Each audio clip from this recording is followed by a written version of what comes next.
गंगा तट पर स्थित 7 दशकों से हावड़ा और कोलकाता के प्रमुख धार्मिक स्थलों में से एक बंगेश्वर महादेव मंदिर में 2025 की शुरुआत विष्णु सहस्त्र नामार्चन पाठ के साथ हुई, जिसमें सैकड़ों भक्तों ने एक साथ उपस्थित होकर नामार्चन किया। नववर्ष के दूसरे दिन से बंगेश्वर महादेव मंदिर के तरफ से स्वामी श्री मुक्तानंद जी पुरी के मुखारविंद से त्रिदिवसीय शिव पुराण पर व्याख्यान का आयोजन किया गया। इस अवसर पर मंदिर के प्रमुख न्यासी श्री सुधीर जालान जी ने व्यासपीठ को माल्यार्पण कर आशीर्वाद लिया। शिव पुराण के दूसरे दिन स्वामी श्री मुक्तानंद पुरी जी ने शिव महिमा और उनके अवतारों की व्याख्या करते हुए कहा कि हमारे इस बंगेश्वर महादेव के जो प्रधान न्यासी हैं, जो बहुत ही सत्कर्म में प्रवृत्त हैं, ऐसे हमारे श्री सुधीर जालान जी, उपस्थित सभी हमारे सम्माननीय भगवत भक्त माताओं, बहनों, बच्चों, शिव पुराण के महात्म्य में एक कथा है। और कथा ऐसी है, एक नारी अपने जीवन के अपवित्र कार्यों से परेशान होकर के गोकर्ण क्षेत्र में जाती है। वो कोई शिव पुराण की कथा सुना रहे थे, उनकी कथा सुन के उनके अपने कर्मों के प्रति प्रायश्चित होता है और ब्राह्मण के पास पहुंच जाती है कि मैंने बहुत अपवित्र कार्य किए हैं, मेरा उद्धार करो, शिव पुराण की कथा सुनो। उसके पास कुछ नहीं था। ब्राह्मण देवता ने कहा, ठीक है, कल से आप कथा सुनने आना और बेलपत्र है, रास्ते में जो फूल पत्ते हैं वही लेकर के आ जाना। महाराज ब्राह्मण कथा सुना रहे और कथा सुनने वाली केवल एक है, वो भी कौन है? जिसने कभी पवित्र काम किया ही नहीं। आप समझ गए ना कौन थी वो? नाम तो नहीं मालूम होगा आप लोगों को, बिंदु उसका नाम था, लेकिन वो अपवित्र काम करने वाली थी।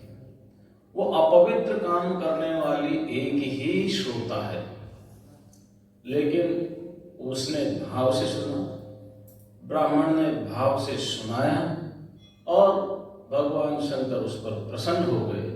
उसके सारे पापों को जलाकर दग्ध कर दिया, शिवलोक लेकर के गए और पार्वती की सखी बना दिया।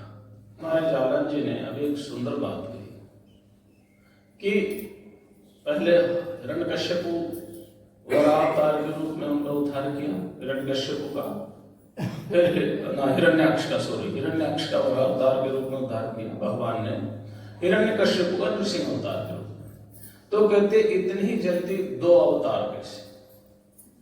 क्या भगवान जल्दी जल्दी 2 अवतार धारण करते हैं? तो देखो, भगवान श्री कृष्ण ने कहा, बड़ी प्यारी बात, वो कहते हैं, यदा यदा ही धर्मस्य ग्लानिर्भवति भारत अभ्युत्थान धर्मस्य तदात्मानं सृजाम्यहम्। किस लिए? परित्राणाय साधूनां विनाशाय च दुष्कृतां धर्म संस्थापनार्थाय संभवामि। तो यहाँ युगे युगे का मतलब युग युग में नहीं, युगे अयुगे च, जब इच्छा हो तब आ जाता। इसलिए बहुत सुंदर वहां पर बात की, बड़ी बात की। वो कहते हैं, जो मेरे को अनन्य भाव से भजन करता है, मैं शीघ्र ही उसका उद्धार कर देता हूं।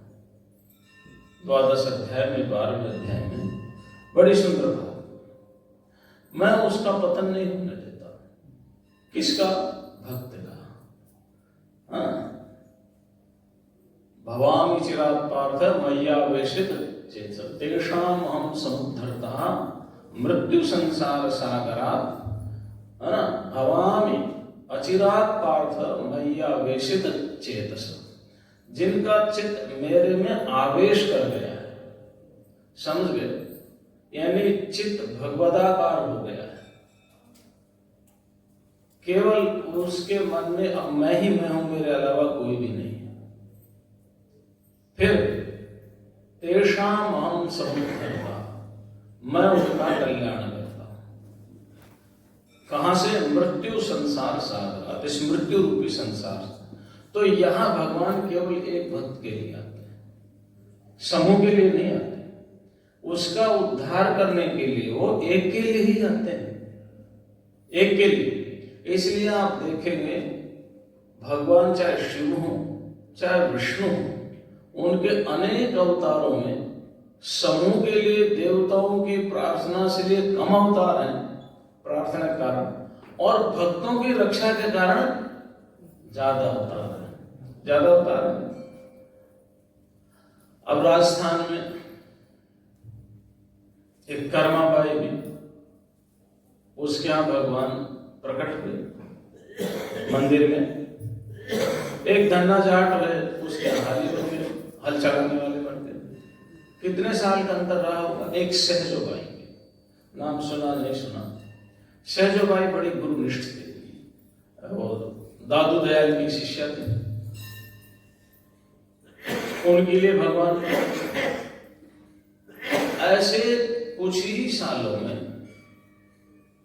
भगवान कईयों के यहाँ प्रकट होते हैं, और एक दिन में भी हो सकते हैं। मान लो एक भक्त कलकत्ता में है, एक भक्त अगरतला में है, दोनों इस समय भगवान में हो गए, तो भगवान दोनों जगह प्रकट होंगे या नहीं होंगे? दोनों जगह होंगे। इसलिए अवतार के विषय में ऐसी धारणा हम ना बनाए कि भगवान अभी तो आएंगे तो जल्दी कैसे आएंगे। उनका क्वेश्चन हम सबके लिए बता रहा हूँ। अवतार भक्त के लिए व्यक्तिगत भी होते हैं, और अवतार संसार की रक्षा करने के लिए सामूहिक रूप से भी होते हैं। भगवान राम, भगवान कृष्ण का अवतार समूह के लिए था, समूह के लिए था।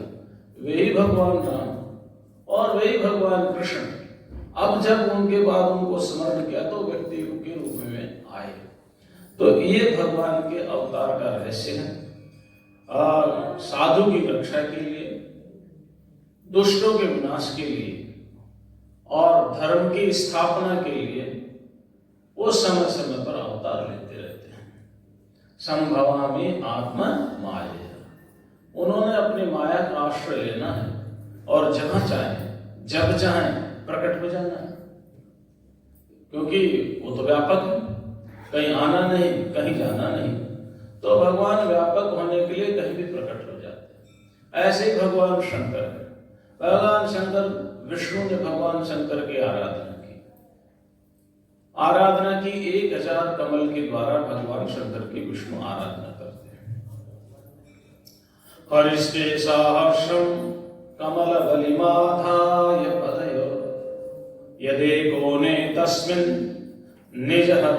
तो आराधना वो कर रहे हैं, नियम ले रखा है प्रतिदिन 1000 कमल के पुष्पों के द्वारा भगवान की आराधना करनी।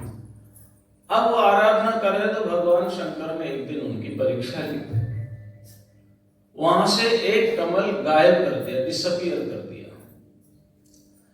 999 कमल के द्वारा पूजा होने पर वो विचार करने लगे एक कमल कहां है। अगर वो उठते हैं तो पूजा भंग होती, फिर से वही कर्म करना पड़ेगा। बहुत विचार करने के बाद वो विचार करते हैं, मुझे कमल नयन कहते, क्या कहते हैं, तो क्यों ना मैं अपनी नए आंखें भगवान पर चढ़ा दूं। जैसे वो अपनी आंखें निकालने के लिए तैयार होते हैं, वैसे ही भगवान वहां प्रकट हो जाते हैं। तो यह भगवान शिव अपने भक्त भगवान विष्णु के लिए प्रकट होंगे, सभी के लिए नहीं। समझ रहे? एक केवल एक के लिए नहीं। ऐसे ही उपमन्यु के लिए प्रकट हुए, भगवान कृष्ण के लिए प्रकट हुए। ऐसे ही अनेक ऋषियों के यहाँ भगवान शिव प्रकट हुए। तो ये भगवान शिव का जो अवतार वो भक्तों के लिए, लेकिन त्रिपुरासुर वध के लिए, अंधकासुर वध के लिए, अनेक राक्षसों का वध करने के लिए, हालाहल पीने के लिए, विषपान करने के लिए, जो भगवान के शिव के अवतार हुए हैं वो जगत रक्षा के लिए, वो समूह के लिए। तो भगवान समूह के लिए भी आते हैं, और भगवान एक व्यक्ति के लिए, भक्त समझो व्यक्ति, एक भक्त के लिए भी वो प्रकट होते हैं, और एक साथ वो अनेक भक्तों में भी प्रकट हो जाते हैं। ये तो भक्त की भावना, उसकी श्रद्धा, उसका विश्वास और उसकी पुकार इसके ऊपर निर्भर करता है। ठीक है, आइए अब भगवान शिव के अवतारों की चर्चा करें। तो दो बात क्लियर हो गई। पहली बात संख्या, भगवान की उपस्थिति में कथा करो। भगवान तो है ही हैं, वो चाह कर के भी जा नहीं सकते क्योंकि सर्वव्यापक है, उनको रहना ही है। फिर कितने आते हैं कितने नहीं आते वो बात है। हाँ? दूसरा, भगवान कभी भी अवतार ले सकते हैं, कहीं भी प्रकट हो सकते हैं, भक्त के लिए और संपूर्ण पृथ्वी के लिए भी। अब भगवान की कथा करते हैं अवतारों की। भगवान के एक अवतार है गृहपति। गृहपति जो है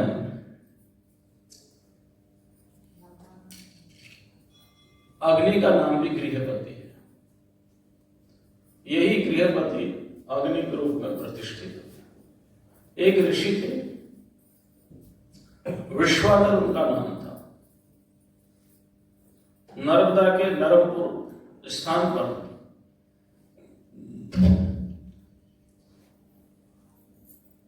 वो तप कर रहे थे। शांडिल्य उनका गोत्र था। शुचिष्मति उनकी पत्नी का नाम था। और वो भगवान शिव की आराधना कर रहे थे, ब्रह्मचर्य का पालन करते थे, नित्य वो ब्रह्म यज्ञ करते थे। ब्रह्म यज्ञ माने प्रणव के द्वारा भगवान शंकर का ध्यान करना, है ना, भगवान शंकर का ध्यान करना, और जो समय बच जाए उसको वेदाध्ययन में समय लगा देना। उसका नाम ब्रह्म यज्ञ। ब्रह्म कहते हैं वेद को, और ब्रह्म कहते हैं परमात्मा को। जो परमात्मा का ध्यान करते हैं प्रणव के रूप में, ओंकार के रूप में, और जब ध्यान नहीं करते तो वेदाध्ययन करते हैं, और दोनों काम नहीं करते तो अपनी दिनचर्या करते हैं जो उनको आवश्यक होती है। ब्रह्म यज्ञ करते थे। बड़े तेजस्वी थे, बहुत पवित्र थे और जितेंद्रिय थे। सभी शास्त्रों के ज्ञाता थे, और शैव आचार में जो शिव को प्रसन्न करने के लिए, पाने के लिए जो नियम है उनको पालन करने में बहुत कुशल थे। उनकी पत्नी पतिपरायणा थी, उनकी नित्य सेवा करती थी, सारी सुविधाएं उनके पास थी, सब भोग उनके पास थे। एक दिन पत्नी ने कहा, बड़ी सुंदर बात कही, नाथ भोगा मया सर्वे भुक्ता वै त्वत्प्रसादतः।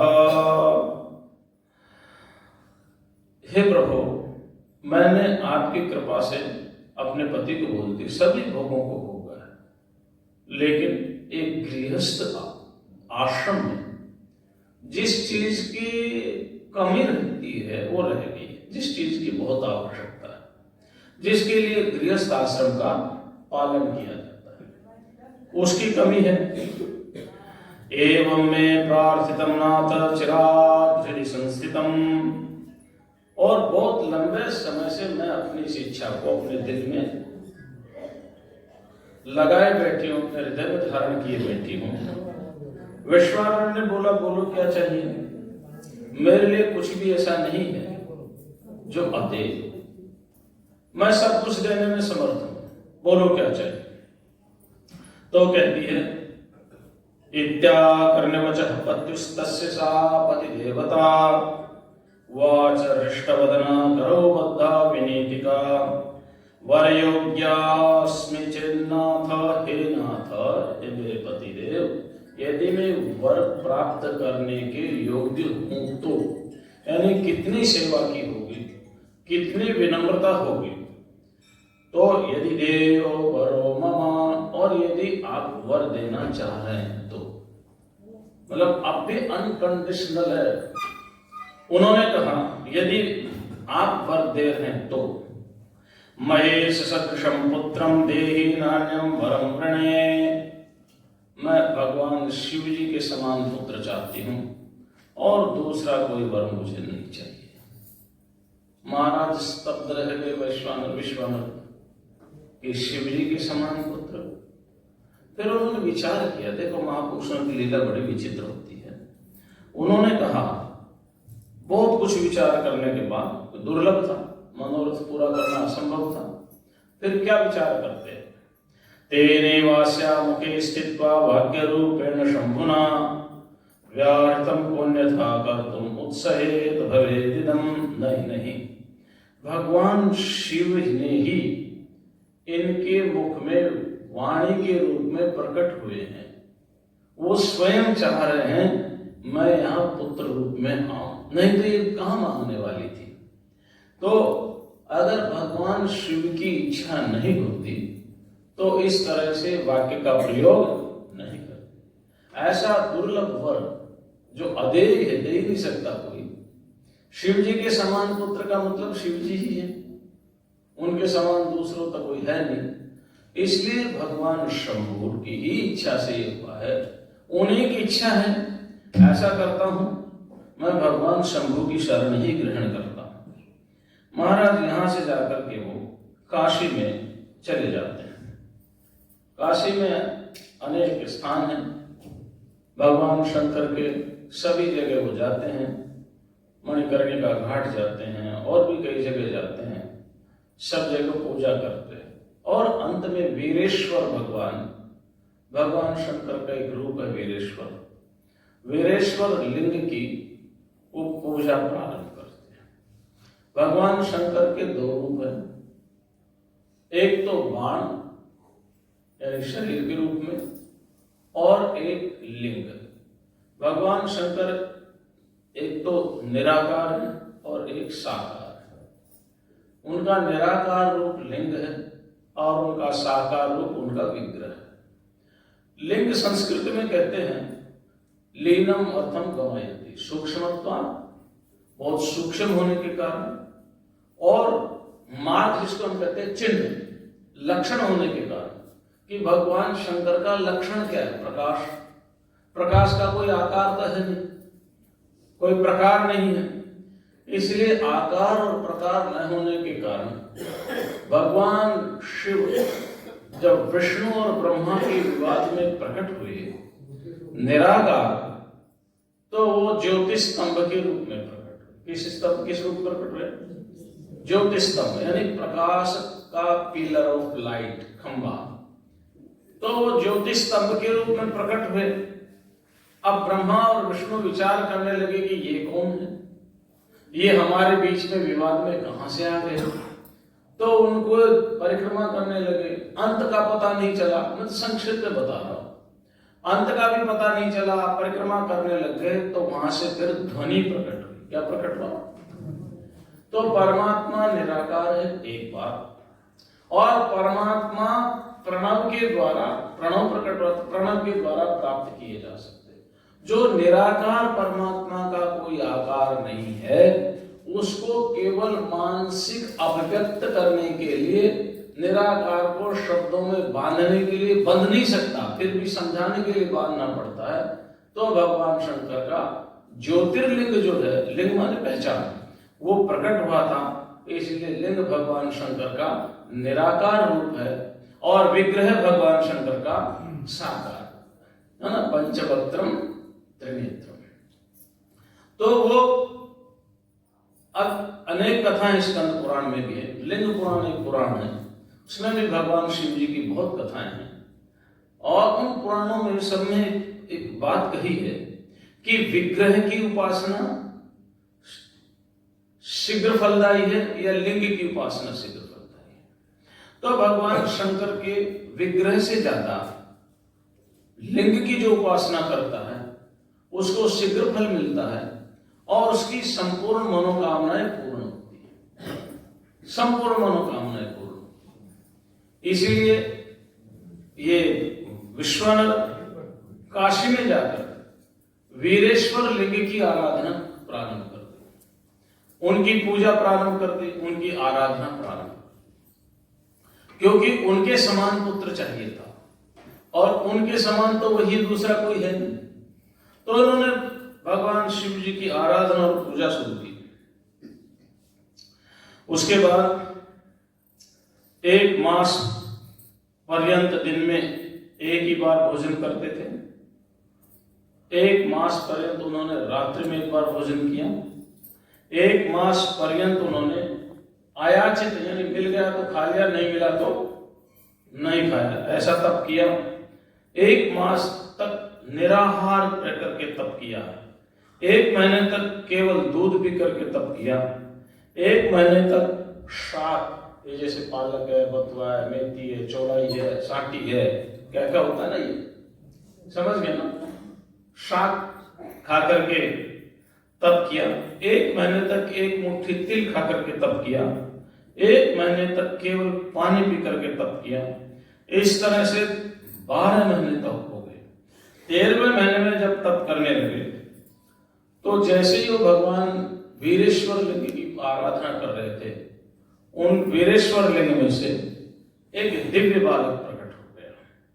वो दिव्य बालक, उसके आंखें बड़ी विशाल थी और उनके होठ गहरे लाल थे। मस्तक पर पिंगल वर्ण, यानी सोने का जैसा, पिंगल वर्ण माने स्वर्ण का वर्ण होता है वैसा, सोने के रंग जैसी जटाएं फैली हुई थी और वेशभूषा भी बालोचित ही थी, भस्म धारण किए हुए थे और हंस रहे थे, मंद मुस्कान थी और वेद का उच्चारण कर रहे थे। उन्हें देख करके विश्वानर ने नमोस्तु कहा, आपको प्रणाम। नमः अस्तु माने प्रणाम। और पहचान गए तो उन्होंने 8 श्लोकों के द्वारा उस बालक की स्तुति की। तो मैं 1-2 श्लोक की व्याख्या करता हूं, बहुत अच्छे श्लोक हैं भगवान के। अब देखिए आप, मैं श्लोक की व्याख्या करता हूं 2-1 की। वो विश्वानर भगवान उस बालक के रूप में जो शिवजी प्रकट हुए उसकी स्तुति कर रहे हैं। एकम ब्रह्मैवाद्वितीयं समस्तं सत्यं सत्यं नेह नास्ति किंचित् एको रुद्रो न द्वितीयो वतस्ते तस्मादेकं त्वां प्रपद्ये महेशम् एकम ब्रह्म एव अद्वितीयं समस्तम्। इस संपूर्ण विश्व में केवल एक ही सत्ता है, ब्रह्म की। वह सत्य है और उसके अतिरिक्त कुछ भी नहीं है। एक, और वो ब्रह्म कौन है? वो कौन है? परमात्मा रुद्र। कौन है वो? रुद्र। रुद्र की व्याख्या हमने कल की थी ना, जो जीव के समस्त दुखों को दूर कर दे। रुद्र कहते हैं दुखों को, द्रावयति, दूरी करोति। जो जीव के समस्त दुखों को दूर कर दे उनका नाम रुद्र है। और दुष्टों को रुला दे उनका नाम भी रुद्र। तारकासुर को रुलाया, अंधकासुर को रुलाया, बड़े बड़े असुरों को रुलाया। जो दुष्टों को रुला दे उसका नाम रुद्र, और जो संपूर्ण दुखों को दूर कर दे उसका नाम रुद्र। रुद्र के 5 काम वेदों में बताए। 5 काम कौन कौन से हैं? पंच कृत्य संपन्न शिव। पहला, सृष्टि को उत्पन्न करना। दूसरा, सृष्टि का पालन करना। तीसरा, सृष्टि का संहार करना। चौथा काम है जीवों को उनके कर्मों के अनुसार गति देना। और 5वां उनका काम है जीवों पर अनुग्रह करना, कृपा करना। भले कितना ही पापी जीव हो, अगर भगवान की शरण में आ गया, शिव की में शंभु शरण ग्रहण कर ली, तो शंभु उनके सारे पापों को जला करके भस्म कर देते हैं और उनका अपना परम पद प्रदान करते हैं। ये भगवान शिव करुणा के साथ। इसलिए वो जो ब्रह्म है उनका नाम है रुद्र। क्या नाम है? वो एक ही एको रुद्रो न द्वितीयो तस्ते। There is no second, there are no two, ऐसा नहीं कह सकते। There is no second. Two कहने से तो कल्पना हो सकती है एक से अधिक की, लेकिन सेकंड कहने से कोई कल्पना नहीं, एक ही है। तस्माद् एकं त्वां प्रपद्ये महेशम्। इसलिए हे महेश, महान ईश, जितने भी सृष्टि के ईश्वर हैं उन सबके ईश्वरों के भी ईश्वर आप ही हैं। सभी ईश्वरों के ईश्वर आप ही हैं। मैं आपकी शरण ग्रहण करता हूं। महाराज, जैसे रस्सी में सर्प की भ्रांति होती है, रस्सी में सर्प की भ्रांति होती है। हल्के अंधेरे में जाओ, रस्सी पड़ी हो तो आदमी एकदम ऐसे करेगा और कहेगा कि सांप आ गया। लेकिन वास्तव में वो सांप होता नहीं, होती रस्सी ही है। जैसे कांच के टुकड़े में चांदी का भ्रम हो जाता है, कांच का टुकड़ा हो, सूरज की रोशनी पड़ रही हो और चमक रहा हो, लोग समझेंगे अरे देखो चांदी है चांदी। जैसे मृग मरीचिका में पानी के प्रवाह का भ्रम हो जाता हो। आप गर्मी में कभी अपनी गाड़ी से जाओ तो दूर रोड पर नजर डालना, ऐसा लगेगा पानी है वहां पर, पानी होता नहीं। ऐसे ही रेगिस्तान में बालू मिट्टी पर सूर्य की किरणें जब तिरछी होकर के पड़ती हैं तो दूर से पानी ऐसा लगता है बालू जैसे पानी का तालाब भरा हुआ है, लेकिन होता नहीं है। तो जैसे रस्सी में सांप की भ्रांति, कांच के टुकड़े में चांदी की भ्रांति और बालू में जल की भ्रांति होती है, ऐसे ही है प्रभु, यद्यपि ये सारा का सारा संसार आप में ही, आपसे आया, आप ही संसार है, लेकिन जीव को इस संसार की भ्रांति हो रही है और भ्रांति में फंस करके वो आपको भूल जाता है और इस संसार को पकड़ करके रख लेता है।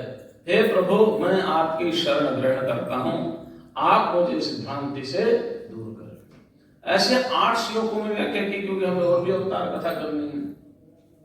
भगवान शंकर प्रसन्न हो गए, प्रसन्न होकर के कहा कि मैं तुम्हें वरदान देता हूं और मैं तुम्हारे घर प्रकट होऊंगा और उस मेरा नाम रखा जाएगा गृहपति। क्या नाम रखा जाएगा? महाराज समय आने पर विश्वानर ने अपनी पत्नी सुचिस्मिता को बताया। समय आने पर, मैं संक्षेप में कर रहा हूं क्योंकि बहुत विस्तार है। समय आने पर उनके घर पुत्र रतन की प्राप्ति हुई, उसका नाम रखा गृहपति। महाराज बड़ा आनंद हुआ, नामकरण किया, वेदाध्ययन करवाया, सारे काम करवाए जितने भी एक बालक के लिए हो सकते हैं, सारे संस्कार करवाए। हमारे यहाँ 16 संस्कार होते हैं। कितने संस्कार होते हैं? 16 संस्कार होते हैं। 16 के 16 संस्कार करवाए। उसके बाद महाराज जी क्या हुआ कि एक दिन वो सब बैठे हुए थे, इतनी ही देर में ततोऽथ नवमे वर्षे पितरो शुश्रूषणे रतम, 9 साल के हो गए गृहपति। कितने साल के हो गए? पिता की सेवा कर रहे थे, पुत्र के रूप में आज सेवा करनी पड़ेगी नहीं। नारद जी उनके दर्शन करने के लिए आए। नारद जी को तो मालूम है भगवान शिव के अंश है। विश्वानर ने कहा हमें पुत्र रतन की प्राप्ति हुई भगवान शिव जी की कृपा से। तो उन्होंने कहा लाओ, मैं तुम्हारे पुत्र को देखना चाहता हूं। पुत्र को देखा तो बड़ी भविष्यवाणियां की, लेकिन एक भविष्यवाणी ये कह कर दी, बड़ी विचित्र भविष्यवाणी की। उन्होंने कहा सारी बातें ठीक है, लेकिन शंक्यस्य 12 वर्षे प्रत्युहो विद्युदग्नितः, मुझे इसमें शंका है कि 12 वर्ष का जब ये बच्चा होगा, या तो उसको बिजली से या उसको अग्नि से भय है, यानी सीधा सीधा न कहकर के कह दिया कि ये शरीर छोड़ दे। अब महाराज विश्वानर की बुरी हालत, सुचिस्मिता की बुरी हालत, दोनों को जैसे तैसे संभाला। अंत में गृहपति कहने लगे, बड़ी प्यारी बात है। गृहपति ने कहा आप लोग दुखी क्यों, कारण बताओ। उन्होंने कहा हे मां, हे पिता, जब तक आपके चरणों की धूली मेरे शरीर पर है, मृत्यु मेरा बाल विवाह का नहीं कर सकती। ये माता पिता का आशीर्वाद है, माता पिता का आशीर्वाद। कौन ले रहा है? भगवान शिव, जो गृहपति के रूप में अवतार लिया। देखिए लोक व्यवहार, ये लोक व्यवहार है, उनका आशीर्वाद चाहिए चाहिए।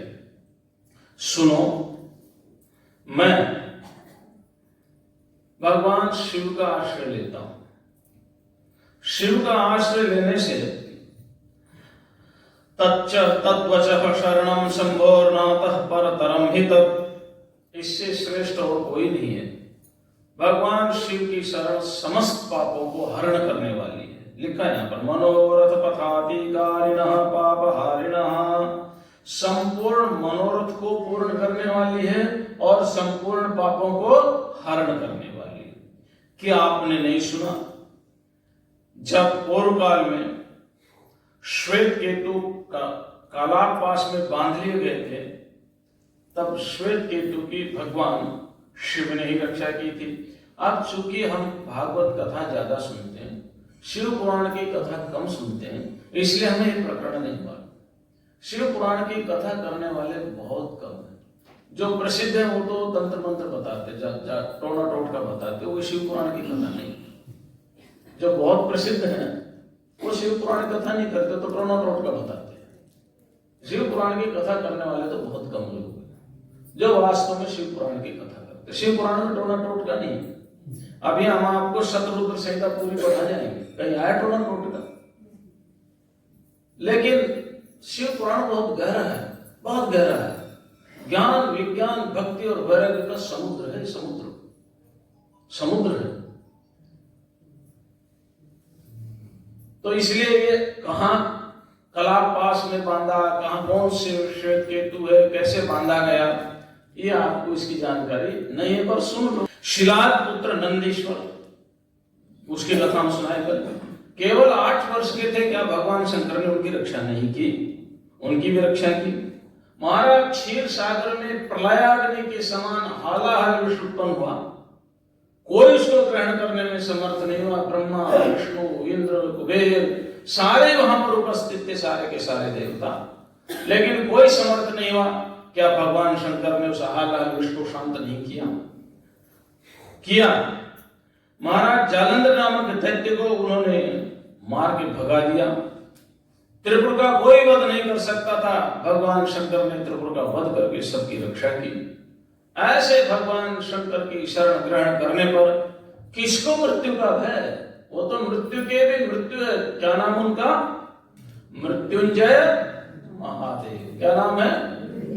मृत्युंजय महादेव है। अरे वो तो मृत्यु के भी मृत्यु, काल के भी काल है, वहां किसी प्रकार का भय नहीं है। बड़ी प्रसन्नता हुई विश्वान और सुशिष्मिता को, भगवान शंकर की आराधना की। अब मैं बहुत संक्षेप करता हूं। भगवान शंकर प्रसन्न हो गए, गृहपति को दर्शन दिया और कहा, तुम संपूर्ण लोकों में पूजित हो जाओ और प्रत्येक प्राणियों के हृदय में वैश्वानर अग्नि के रूप में जाकर के बैठ जाओ। किस रूप में? वैश्वानर अग्नि के रूप। अच्छा, आपने भगवत गीता पढ़ी है लोग, आप लोगों ने 15वां अध्याय पढ़ा? किसने 15वां अध्याय पढ़ा? नहीं पढ़ा? अच्छा ठीक है। वहां भगवान लिखते हैं, अहम वैश्वानरो भूत्वा प्राणिनां देहमाश्रितः प्राणापान समायुक्तम पचन्मन्नम चतुर्विधम। वैश्वानर अग्नि के रूप में मैं ही बैठा हूं। सबके हृदय में वैश्वानर अग्नि के रूप में ये भगवान शिव ही गृहपति को वरदान दिया कि सबके हृदय में जाकर के बैठे। तो हम सबके हृदय में वैश्वानर अग्नि के रूप में भगवान शिव जी का अंश विद्यमान है, इसलिए चिंता की कोई आवश्यकता नहीं है। और उनके पिता को, सबको भगवान शिव अपने लोक में लेकर के चले गए। इस तरह से भगवान शिव का ये गृहपति अवतार है। एक उनका दुर्वासा अवतार है। महाराज दुर्वासा अवतार की मैं कथा सुनाता हूं। ब्रह्मा के मानस पुत्र थे अत्रि, मरीचि के पुत्र अत्रि थे। मानस पुत्र थे मरीचि, मरीचि के पुत्र थे अत्रि। अत्रि की पत्नी का नाम था अनसुया। क्या नाम था? अनसुया। असूया कहते हैं द्वेष को, जलन को, ईर्ष्या को, जेलसी, है ना। और जिसके अंदर किसी के प्रति असूया हो ही ना, उनका क्या नाम है? अनसूया। और अत्रि कहते हैं सत्वगुण, रजोगुण, तमोगुण, त्रियोगुण, तीन, इनसे जो परे हो गुणातीत, तो वो हो गए अत्रि। तो अत्रि और अनसूया महाराज, उन्होंने कहा प्रजा वृद्धि करो, ब्रह्मा जी ने कहा। तो प्रजा वृद्धि करने के लिए अत्रि ने तप प्रारंभ किया, बड़ा भारी तप किया। और तप प्रारंभ किया तो कहने लगे, बड़ी सुंदर बात कही। तब जब प्रारंभ किया तो उन्होंने कहा कि जो कोई भी ईश्वर है, जो परमात्मा है, सबके रक्षक हैं, उनकी मैं आराधना कर रहा हूं। ये एक ईश्वर कश्चित अविकारी महाप्रभु समय पुत्र वरम दद्यादिनिष्ठमानसः, जो केवल एक ही ईश्वर है, जो अविकारी है, महाप्रभु है, वो मुझे पुत्र रत्न दे। इनकी तपस्या से त्रिलोकी भस्म होने लगी। कथा तो आपने भागवत में सुनी रखी है ना। त्रिलोकी जब भस्म होने लगी, तीनों सारे के सारे देवता ब्रह्मा जी के पास गए। ब्रह्मा जी उनको विष्णु जी के पास ले गए, विष्णु भगवान उनको शंकर के पास ले गए। शंकर भगवान ने कहा, उनका इतना पवित्र तप है, आओ चलते हैं तीनों। और तीनों ही अपने अपने अंश से उनके यहाँ पुत्र रूप में प्रकट हो गए। महाराज उनको वरदान देने के लिए तीनों आ गए। तीनों जब आए तो अत्रि ने कहा, बड़ी प्यारी बात कही, एक एव मया ध्याता ईश्वरः पुत्र हेतवे। मैंने तो केवल एक ही परमात्मा की ध्यान किया था पुत्र की प्राप्ति के लिए। आप तीनों आ गए। आप तीनों में से जो ईश्वर हो वो मुझे वरदान दे दे। देखिए बड़ी सुंदर बात है। तो तीनों ने कहा, तत्व के रूप में हम तीनों एक ही हैं, कार्य भेद से हमारे नाम अलग अलग। तत्व में भेद नहीं अत्रि, तत्व तो एक ही है, ब्रह्म। एक ही तत्व के ये तीन विभाग है कार्य भेद के कारण। वही परात्पर शिव, वही परात्पर शिव जब सृष्टि को उत्पन्न करने का कार्य करते हैं तो रजोगुण का आश्रय लेते हैं, उनका नाम ब्रह्मा हो जाता है। वही परात्पर शिव जब संसार का पालन करने का कार्य करते तो सत्वगुण का आश्रय लेते तो उनका नाम विष्णु हो जाता है। वही परात्पर शिव जब संहार का कार्य करने के लिए तमोगुण का आश्रय लेते हैं तो उनका नाम रुद्र हो जाता है, शिव हो जाता है। हम एक ही हैं, तीन नहीं हैं। कार्य भेद से हम तीन आपको दिखाई दे रहे हैं, इसलिए हम तुम्हें वरदान देते हैं।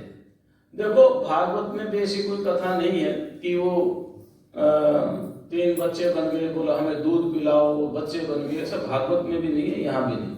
कहाँ है वो मालूम नहीं कथा, लेकिन भक्ति की दृष्टि से कथा अच्छी है ना। भक्ति भाव की दृष्टि से अच्छी है, लेकिन वो प्रसंग भागवत में भी नहीं है, वो प्रसंग यहाँ पर भी नहीं है। तो तीनों ने वरदान दिया, हम अपने अपने अंश से तुम्हारे यहाँ पुत्र रूप में प्रकट होंगे। तो महाराज समय आने पर तीन पुत्र हुए, एक चंद्रमा, दूसरा दत्त और तीसरा दुर्वासा। ब्रह्मा के अंश से चंद्रमा प्रकट हुए, जो देवताओं ने समुद्र में फेंक दिया था। समुद्र मंथन के समय बाद में समुद्र में से प्रकट हुए। विष्णु के अंश से दत्त प्रकट हुए और अत्रि के पुत्र थे। अत्रि के पुत्र को आत्रेय बोलते हैं। अत्रि के पुत्र हो या शिष्य हो उनको आत्रेय बोलते हैं, इसलिए दत्त उनका नाम था। तो दत्त आत्रेय, दत्तात्रेय हो गए। वो चंद्र थे, वो भी आत्रेय थे, तो चंद्रात्रेय हो गए। नाम ये दुर्वासात्रेय हो गए। दुर्वासा शब्द इसलिए दुर्वासा आत्रेय कहलाएंगे ना। तो आत्रेय अत्रेय है, अपत्यम आत्रेय। तो दत्त उनका नाम था और शिवजी के अंश से हुए, उनका नाम था दुर्वासा। अब दुर्वासा किस लिए प्रकट हुए थे? दुर्वासा प्रकट हुए थे धर्म की रक्षा के लिए और ज्ञान प्रदान करने के लिए। किस लिए प्रकट हुए थे? धर्म की रक्षा के लिए और ज्ञान प्रकट करने। अब धर्म की रक्षा करने वालों में कहीं प्रमाद न आ जाए। देखिए लिखा है शिव पुराण में, बहुत मैं पढ़ दूं, धर्म की रक्षा के लिए कहीं प्रमाद न आ जाए, इसलिए जो धर्म की रक्षा के लिए आए हुए थे उनकी उन्होंने परीक्षा की। क्या बात है, बड़ी सुंदर बात की। लिखा है, दुर्वासा मुनिर्शार्दूल शिवांशान मुनिसत्तमः यज्ञे तस्यां स्त्रियामे मत्रेर्वरद वरधर्म प्रवर्तकः भूत्वा रुद्रश्च दुर्वासा ब्रह्म तेजो विवर्धनः चक्रे धर्म परीक्षां च बहुनाम स दयापरः। दयापर का मतलब है दया ही है उनके अंदर और कुछ है नहीं, समझ गए ना। तो दया के कारण बहुतों के उन्होंने जो धर्म की परीक्षाएं कि ये धर्म में कुशल है या नहीं। तो 3-4 उदाहरण दे देता हूं, बाद में तो बहुतों का लिया था। यहां लिखा है, सबसे पहला उदाहरण यहां दिया है कि एक बहुत बड़े राजा हुए इसी वंश में, और उन राजा का नाम था अम्बरीश। क्या नाम था? अम्बरीश की इन्होंने परीक्षा ली। भागवत में वो कथा विष्णु पुराण पर है इसलिए उसमें अपने ढंग से, यहाँ ये शिव पुराण पर है इसलिए ये अपने ढंग से। भाई जिसका शादी होगी उसी के भी गीत गाए जाएंगे। अब हम मान लो भागवत की कथा करेंगे तो विष्णु की तो महिमा बताएंगे, शिव पुराण कर रहे तो शिव की महिमा बता रहे हैं। वैसे कोई अंतर है नहीं, तत्व की दृष्टि से सब एक है। तो अब परीक्षित अम्बरीश की कथा ज्यादा विस्तार से नहीं सुनाऊंगा, आप सुन चुके हैं। अम्बरीश की परीक्षा ली। अम्बरीश ने नियम किया था एकादशी व्रत पालन करने का, द्वादशी के दिन पारणा करने का। व्रत पूरा होने लगा, एकादशी थोड़े काल के लिए थी और व्रत पारणा द्वादशी के दिन करना था। व्रत पारण का समय ही आया था कि दुर्वासा जी पहुंच गए उनकी परीक्षा लेने के लिए। दुर्वासा जी पहुंच गए तो महाराज जब अतिथि को भोजन का निवेदन किया, वो चले गए स्नान करने अपने 88,000 चेलों के साथ। कितने चेले थे? यहाँ तो लिखा नहीं 88,000, ये लोक में प्रचलित इसलिए मैंने बोल दिया, यहाँ नहीं लिखा, समझ गया ना। यहाँ वो अकेले ही है, तो भागवत में भी अकेले ही है, वहां भी 88,000 नहीं लिखा, ठीक है। हाँ, तो ये पुराणों में दुर्वासा के 88,000 शिष्य कहीं नहीं लिखे, अब बोल देते हैं, है ना। तो वो चले गए। अब महाराज समय हो गया, मंत्रणा की और उन्होंने जल से पारणा कर लिया। दुर्वासा जी आगे परीक्षा तो लेनी थी और उनको महाराज कृत्या प्रकट कर दी। अब कृत्या प्रकट की तो सुदर्शन चक्र उनकी रक्षा के लिए दौड़ने लगा। सुदर्शन चक्र दौड़ने लगा तो आकाशवाणी, देखो अम्बरीश, ये दुर्वासा भगवान शिव के अंश हैं और ये सुदर्शन चक्र भी भगवान शिव ने ही विष्णु को धर्म रक्षा के लिए दिया था। इसलिए धर्म रक्षा के लिए ये सुदर्शन चक्र से हो सकता है भागे,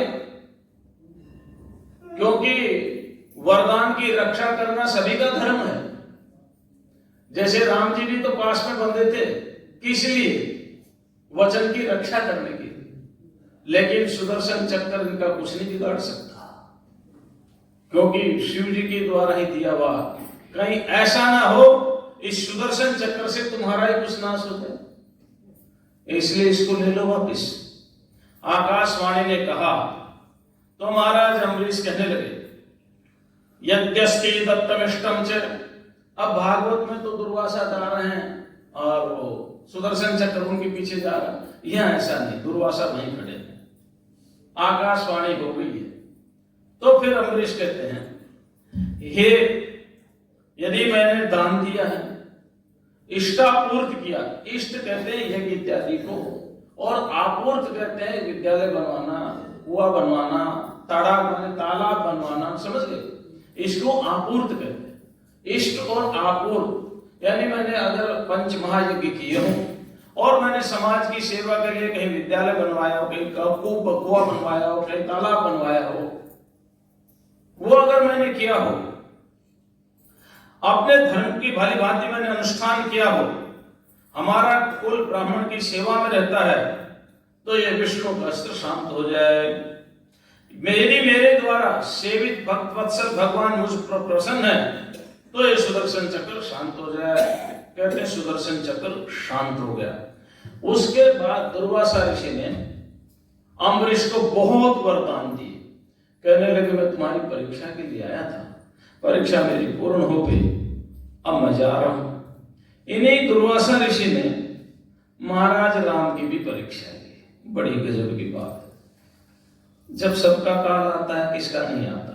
आता है सबका। सबका काल आया तो अवतार गया, तो अवतार भी एक काल तक ही तो लेते हैं ना। फिर अपनी लीला का संवरण करते हैं, और लीला का संवरण करते हैं लोक व्यवहार की दृष्टि से। तो उसी समय काल भगवान राम के पास आते। दशरथ पुत्र राम की भी उन्होंने परीक्षा दी। हाँ, बड़ा विलक्षण है ये। अब देखो कहां तो अम्बरीश के बहुत साल बाद दशरथ हुए, उनके पुत्र राम हुए। काल ने कहा भगवान राम से मैं आपसे मिलना चाहता हूं, लेकिन एक शर्त है, जब तक मैं और आप दोनों रही, मैं आपसे बात करता रहूं, तब तक तीसरा कोई नहीं आए। यदि तीसरा आ जाए तो उसको मृत्यु दंड दिया जाए। भगवान राम ने वो शर्त स्वीकार कर ली। अब काल भगवान राम से मिल रहा है। दुर्वासा महर्षि को पता चल गया। उन्होंने कहा देखते हैं कि भगवान राम धर्म में कितने प्रवीण हैं। राम जी की धर्म की परीक्षा लेने के लिए दुर्वासा महर्षि वहीं प्रकट हो गए। ये तो संकल्प से चलने वाले हैं। लक्ष्मण को ड्यूटी लगा दिया कि किसी को नहीं आने देना। लक्ष्मण को कहा कि मुझे राम से काम है, मिलना चाहता हूं, अगर अभी नहीं मिलने दोगे तो मैं श्राप दे दूंगा। अब लक्ष्मण ने सोचा, एक तरफ प्रतिज्ञा, एक तरफ श्राप। हमारा कुल ब्राह्मण श्राप से दग्ध हो, इससे अच्छा प्रतिज्ञा भंग हो जाए, मैं ही मृत्यु को स्वीकार कर लूंगा। मुझे मारेंगे ना राम, लेकिन कुल तो बच जाएगा। महाराज लक्ष्मण सूचना देने के लिए चले गए। अब प्रतिज्ञा के अनुसार लक्ष्मण को वध करना है, लेकिन जैसे ही राम आए, दुर्वासा महर्षि उनके सामने प्रकट हो गए और कहने लगे श्री राम, मैंने तुम्हारी धर्म की परीक्षा ली है। भगवान शंकर प्रकट हो गए, इसलिए लक्ष्मण का वध मत करो। मैंने परीक्षा लेने के लिए, तुम धर्म में परीक्षा में पूर्ण रूप से उत्तीर्ण हो गए। वहां लक्ष्मण का त्याग और उनका वध यहां नहीं लिखा, क्योंकि दुर्वासा के कहने पर भगवान राम समझ गए ये लक्ष्मण की इच्छा नहीं थी, ये दुर्वासा की भी इच्छा नहीं थी, ये मेरे इष्ट भगवान शिव की इच्छा थी। इसलिए शिव इच्छा को स्वीकार करके लक्ष्मण को कुछ नहीं कहा। इन्होंने श्री कृष्ण की भी परीक्षा ली। देखिए क्या लिखा है, भागवत ज्ञान पुराण में लिखा, क्या लिखा देखो, आपको कैसा कैसा हो गया। श्री कृष्ण नियमस्यापि परीक्षाम सचकार। श्री कृष्ण के नियम की परीक्षा ली।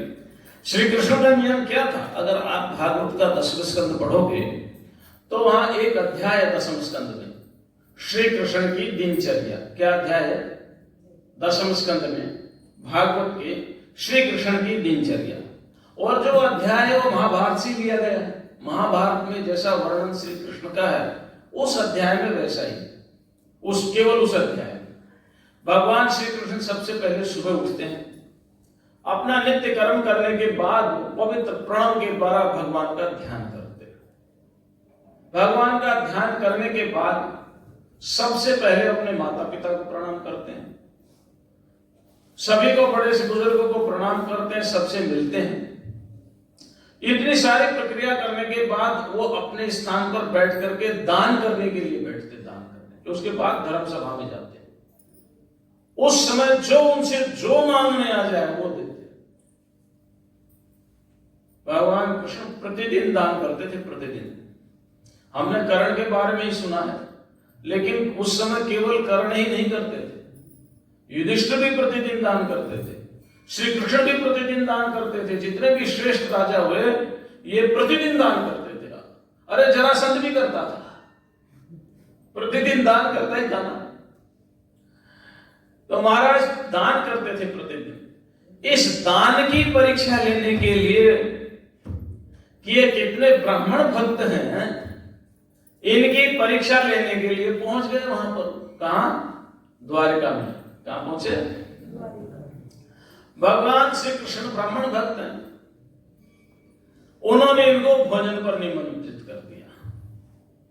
उन्होंने शर्त रखी, यदि आप दोनों पति पत्नी खुद रथ चला करके मुझे ले जाओगे तो मैं भोजन करूंगा।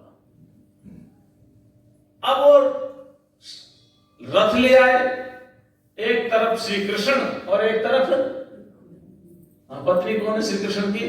रुक्मिणी। कौन है? रुक्मिणी, संवैधानिक पत्नी रुक्मिणी है ना। एक तरफ श्री कृष्ण और एक तरफ रुक्मिणी। अब वो पानी पिया नहीं पिया वो सब कुछ यहां नहीं लिखा। वो ले गए तो जैसे महल के पास ले गए, दुर्वासा ऋषि उन पर प्रसन्न हो गए और प्रसन्न होकर के बहुत सारा वरदान दिया। भोजन तो पाया लेकिन बहुत वरदान दिया। कहा मैंने तुम्हारी परीक्षा ली थी, धर्म की परीक्षा। महाराज एक और है, आप महाभारत में पढ़ते हैं। एक बार दुर्वासा ऋषि नदी में स्नान कर रहे थे और लीलावती जितने कटी से ऊपर के पानी में खड़े थे तो वस्त्र बहा दिए लीलावती। वहां एक नारी देख रही थी, वो लज्जा कर रहे थे ऋषि, लज्जा के कारण बाहर नहीं आ रहे थे। उसने अपना एक पल्ला आधा किया और उनकी तरफ बहा दिया। उसको बांध करके बाहर आए तो दुर्वासा ऋषि ने वरदान दिया, देवी मुझे मालूम है तुम्हारे साथ पिछले अगले जन्म में क्या होने वाला है, इसलिए मैंने ये लीला की थी। आज तुमने मेरी लज्जा की रक्षा की है और आने वाले समय में यही कपड़ा जब तुम द्रौपदी के रूप में आओगे ये तुम्हारी लज्जा की रक्षा करेगा। इसलिए महाराज 10,000 हाथियों का बल होते हुए भी बड़े बड़े राजा द्रौपदी का चीरहरण नहीं कर पाए। वो हार गए, थक गए, लेकिन वस्त्र जितना खींचते थे उतना ही बढ़ जाता था, जितना खींचते थे उतना ही बढ़ जाता था। दुर्वासा ऋषि के वरदान के कारण द्रौपदी के शील की रक्षा हुई, क्योंकि एक जन्म में द्रौपदी ने भी दुर्वासा की लज्जा की रक्षा की। दुर्वासा की अनेक लीलाएं हैं। एक और अवतार की बात कर लेते हैं, फिर और अवतार की बात करेंगे क्योंकि बहुत अवतार हैं उनके, है ना। आनंद आ रहे हैं। एक अवतार है हनुमान जी का। क्या अवतार है? अब शिव पुराण में जैसा लिखा वैसा मैं आपको सुनाता हूं। एक बार भगवान शिव ने जहां उनकी गायें रहती थी, गायें गोष्ठ उसको बोलते हैं, गौशाला समझ लो, वहां पर आदेश दिया विष्णु को।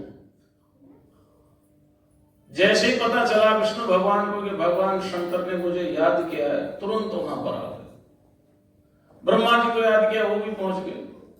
सारे देवताओं को याद किया, सारे देवता वहां पहुंच गए। तो विष्णु भगवान ने कहा प्रभु क्या आदेश है आपका? कहने लगे आदेश कुछ नहीं है, मैं तुम्हें अपनी शक्ति देना चाहता हूं। जितनी शक्ति मेरे अंदर उतनी तुम्हारे अंदर होगी और मैं तुम्हारा यहां अभिषेक करना चाहता हूं, अभिषेक। और जब जब सृष्टि पर विपत्ति आएगी तो तुम अवतार लेना।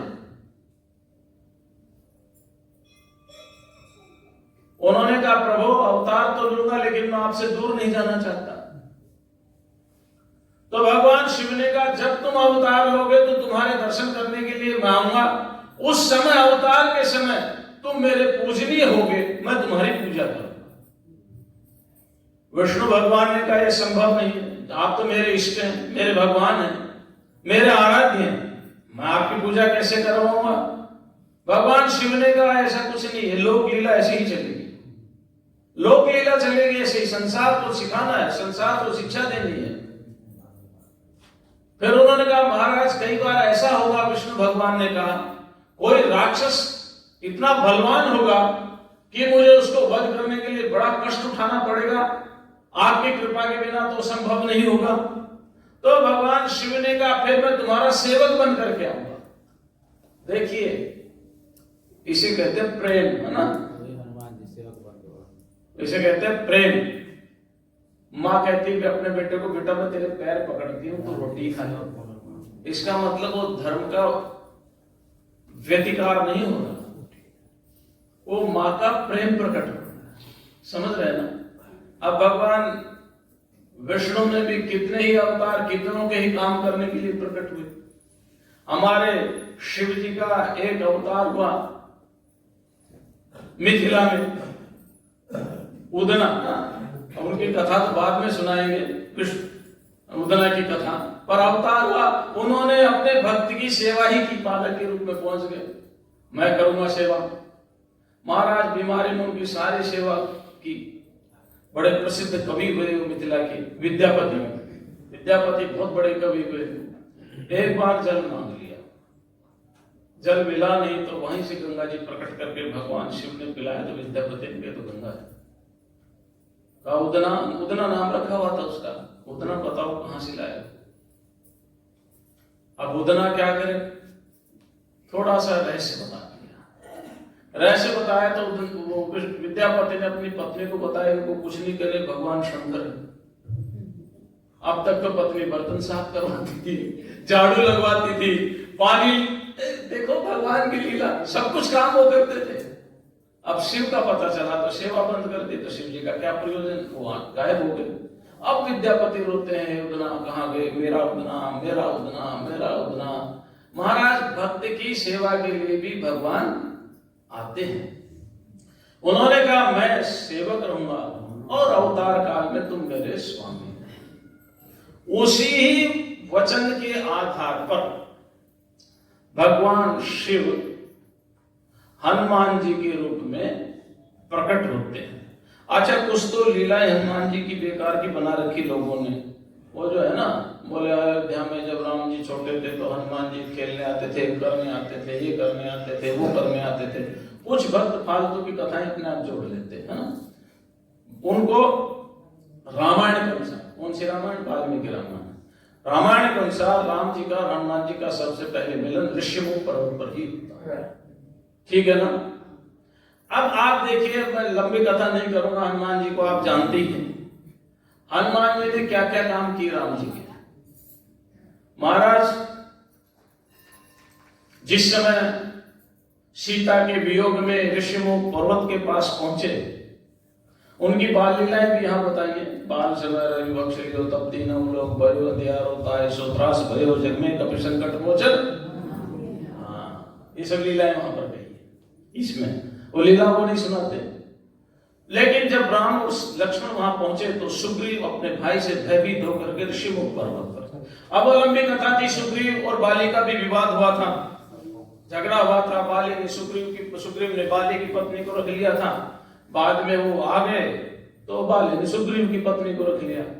खैर वो दोनों ही धर्म का काम तो नहीं कर रहे थे तो अधर्म का काम। लेकिन हनुमान जी ने विद्या ग्रहण अपनी माता की आज्ञा से सूर्य से ग्रहण की थी। किससे की थी? अपनी माता की आज्ञा से। और सूर्य ने गुरु दक्षिणा में ये मांगा था कि ये सुग्रीव मेरा अंश है, इसकी रक्षा करो। समझ रहे हैं ना। तो सुग्रीव कोई धर्म का काम नहीं कर रहा था, लेकिन चूंकि गुरु ने कह दिया इसकी रक्षा करनी है तो उसकी रक्षा ही करनी है। और ध्यान रखना, संत जिसका रक्षक हो जाएगा उसको भगवान की प्राप्ति होगी ही होगी। हनुमान जी प्रमाण। क्या योग्यता थी सुग्रीव की और क्या योग्यता थी विभीषण की? भगवान से किसने मिलाया उनको? महाराज सुग्रीव भयभीत होकर के कहते हैं कि ये दो राजकुमार है, कहीं बाली ने तो नहीं भेजे, पता करो। वहां पर हनुमान जी ब्राह्मण का वेश धारण करके जाते हैं और अपना परिचय देते हैं। मैं हनुमान, वायुपुत्र, सुग्रीव का मंत्री, आपसे मिलने के लिए आया हूं।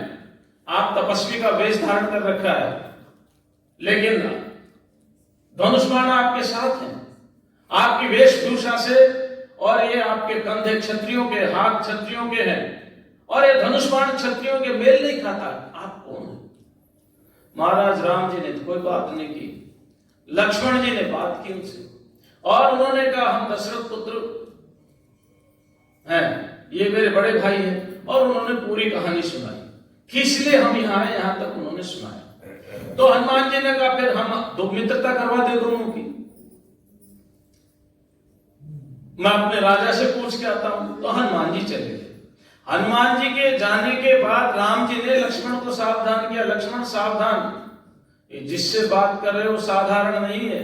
रामायण में लिखा है, न ऋग्वेद विनीतस्य न यजुर्वेद धारिणः न सामवेद विदुषः सत्यमेवं भाषितुम।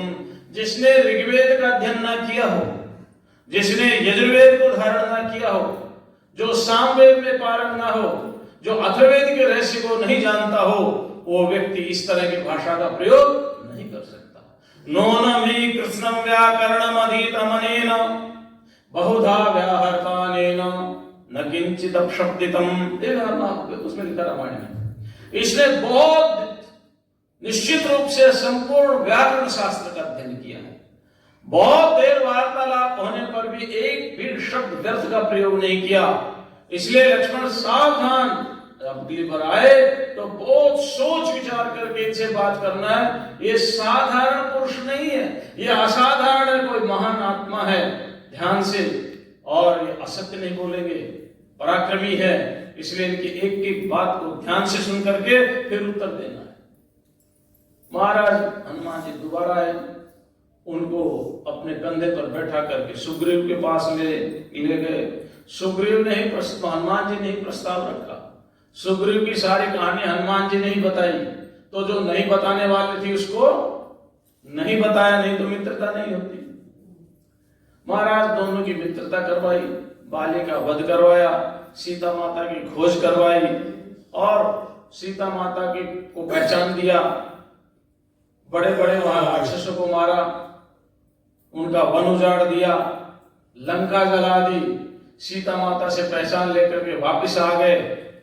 और इस तरह से भगवान राम का पूरा कार्य किया।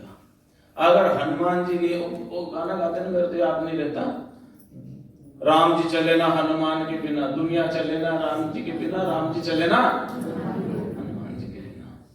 और इतना ही नहीं, यहां लिखा उसके बाद भगवान के अंशावतार हनुमान जी ने राम की भक्ति को प्रचार प्रसार करने के लिए उनके परम भक्त बन गए। राम भगवत भक्त हैं। ये तो संक्षेप में मैंने सुनाया है, हम तो बहुत विस्तार से लिखा है, क्योंकि हनुमान जी तो आप जानते ही हैं, इसलिए ज्यादा विस्तार से नहीं। एक और कथा है भगवान की, कथाएं तो बहुत हैं, एक अवतार की कथा और कथा है वृषेश्वर के रूप में भगवान की कथा।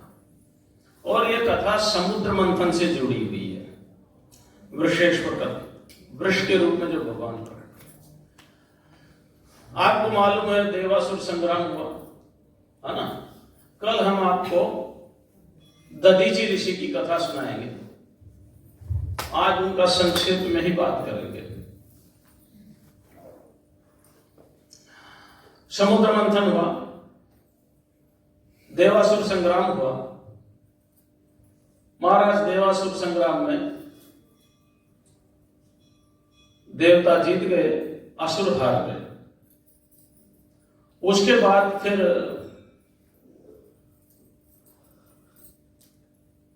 देवताओं के जो गुरु थे शुक्राचार्य, उन्होंने फिर जीवित कर दिया।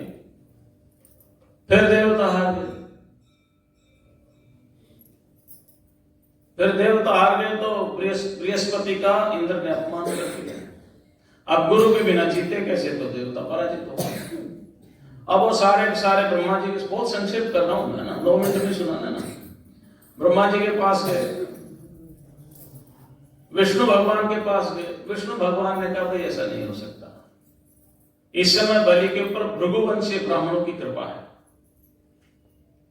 बलि पूर्ण धर्मनिष्ठ है,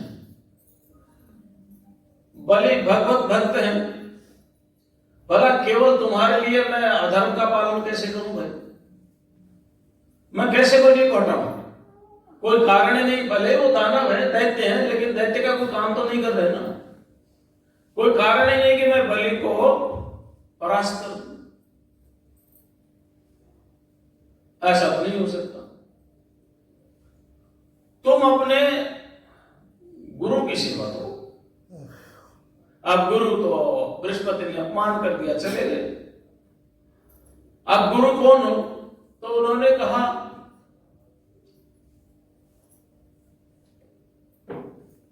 एक विश्वरूप ऋषि हैं, अत्रि को वृत्र के पुत्र और उसके त्वष्टा के पुत्र, त्वष्टा के पुत्र हैं विश्वरूप, उनका नाम है। उनको तुम गुरु बना लो, तुम विजय प्राप्त कर लो। महाराज वो सारे के सारे देवता विश्वरूप के पास पहुंच गए। विश्वरूप ने कहा मैं पौरोहित्य कर्म नहीं करूंगा।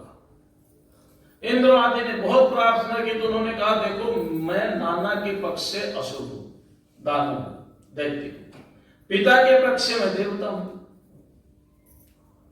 समझ रहे ना? जैसे मान लो आपके पश्चिम बंगाल और आसाम का बॉर्डर हो, तो माँ आसाम की और पिता बंगाल का, और माँ बंगाल की और पिता, समझ रहे हैं ना? थे तो दोनों दैत्य और देवता भाई है ना। अत्रि कश्यप की तो संतान है, तो कश्यप की संतान होने के कारण दोनों में विवाह हो ही रहा था उस समय, तो उस समय तो हो ही रहा था। उन्होंने कहा मैं माँ के पक्ष से मैं दैत्यों के वंश से हूं, पिता के पक्ष से मैं देवता हूं, इसलिए मैं आहुति दूंगा तो दोनों की दूंगा। और स्वाभाविक ही है, ऐसा थोड़ी है कि मामा को गाली दे, प्यार तो भी करते थे।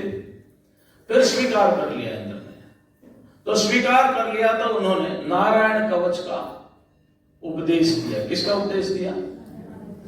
नारायण कवच का उपदेश दिया। नारायण कवच का उपदेश दिया तो देवताओं ने विजय प्राप्त किया।